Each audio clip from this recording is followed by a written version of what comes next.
Hello Anjum दाम लय में ची एम चिकेदा नॉय तो आले कुल्ही दुकान रे दुड़ू मिनैया तेहिन इंजनियल को हिजुआ प्लीज जहाना कोरा में इन आम चढ़ बन तहे कोआ जी हुई दाम प्लीज जहाना किछु कोरा में ओ बंती आया मेदा अटकाव लगी दमे लुटी गेरो कना किंतु उनी बाय अटकाव दड़िया कना हेक्टू फोर खागी अबंतिया फोन गे एना अकय चोनिया दिया से रे तिंगू कना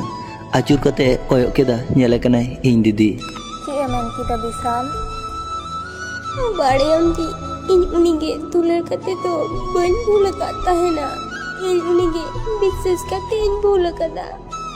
उनी आज दीदी ची एमेना ची बाय मेना ची हो बाय बुझ दड़िया कना उनी के सख्त कते सा कते आज दीदी मेंदा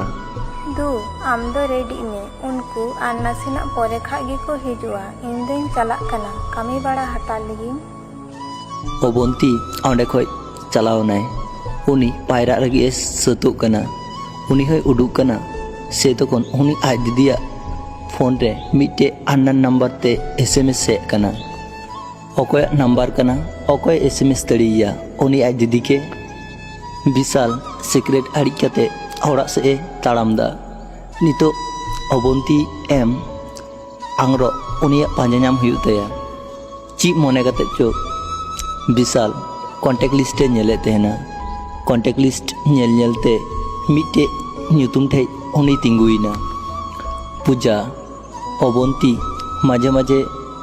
पूजा फोनते फोन आई कानते नै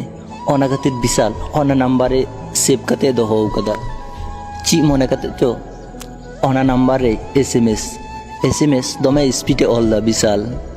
हानते अबंती बई बईते चुड़ी हरद दा मेदा हो जरो कानतेया किंतु मेदा हो बाय जरो दड़िया कना अबंती नेल होको नेल किदिया नेल कते कोड़ा पक्षे आड़ी की खुशी कना आर मी सप्ताह खागी पाका गालमाराव कते बापला को ठीका से तखन गी उनी आज दीदी रूम रे हेज कना नेले कना अबंती मेदा दमे जरो कानतेया आर उनी बई बईते चुड़ी तुदा से तखन अबंती आज दीदी अबंती की मेताई कना चो इन सावते लातार लांग चलाआ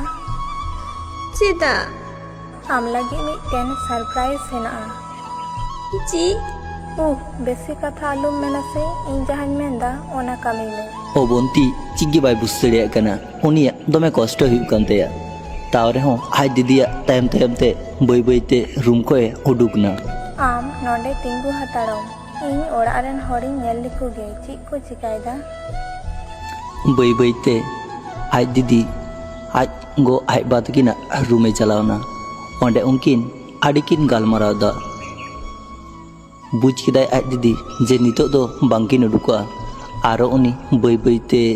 अबंती ते हेज कते बई बईते दुआर झिक कते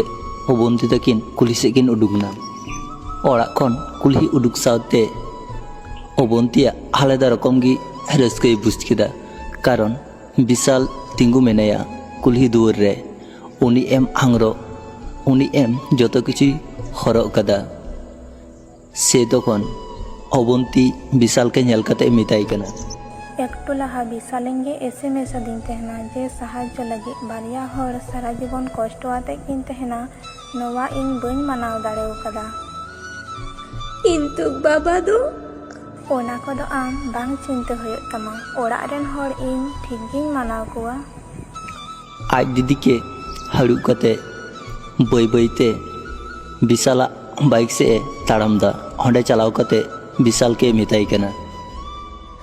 ची दूर करता है लेना हेरेना ओड़ा रगी तुम ताहे कोआ गाते कुड़ी साव अड्डा रेम ताहे कोआ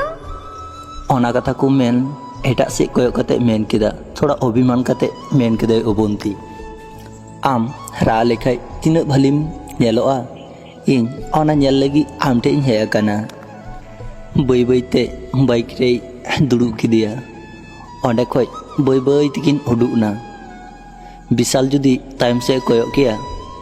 ताहले बुझ दड़ी किया तीना गाने लाजा कान तेना किंतु ᱵᱟᱭ ᱠᱚᱭᱚᱜ ᱞᱮᱫᱟ᱾ ᱟᱯᱮᱭᱟᱜ ᱢᱩᱞᱞᱚᱵᱟᱱ ᱥᱚᱢᱚᱭ ᱮᱢ ᱞᱟᱹᱜᱤᱫ ᱟᱹᱰᱤ ᱟᱹᱰᱤ ᱥᱟᱨᱦᱟᱣ। ᱱᱚᱣᱟ ᱵᱷᱤᱰᱤᱭᱳ ᱟᱸᱡᱚᱢ ᱠᱟᱛᱮ ᱪᱮᱫ ᱞᱮᱠᱟ ᱯᱮ ᱵᱩᱡᱽ ᱠᱮᱫᱟ ᱠᱚᱢᱮᱱᱴ ᱛᱟᱞᱟᱛᱮ ᱞᱟᱹᱭ ᱯᱮ। ᱡᱩᱫᱤ ᱯᱮ ᱠᱩᱥᱤᱭᱟᱜ ᱠᱷᱟᱱ ᱚᱵᱚᱥᱥᱳᱭ ᱞᱟᱭᱤᱠ ᱥᱮᱭᱟᱨ ᱥᱟᱵᱥᱠᱨᱟᱭᱤᱵ ᱫᱚ ᱟᱞᱚᱯᱮ ᱦᱤᱲᱤᱧᱟ। ᱢᱟ ᱛᱚᱵᱮ ᱟᱞᱮ ᱯᱟᱥᱴᱟ ᱥᱮᱱ ᱠᱷᱚᱱ ᱥᱟᱱᱟᱢ ᱠᱚᱜᱮ ᱡᱚᱦᱟᱨ।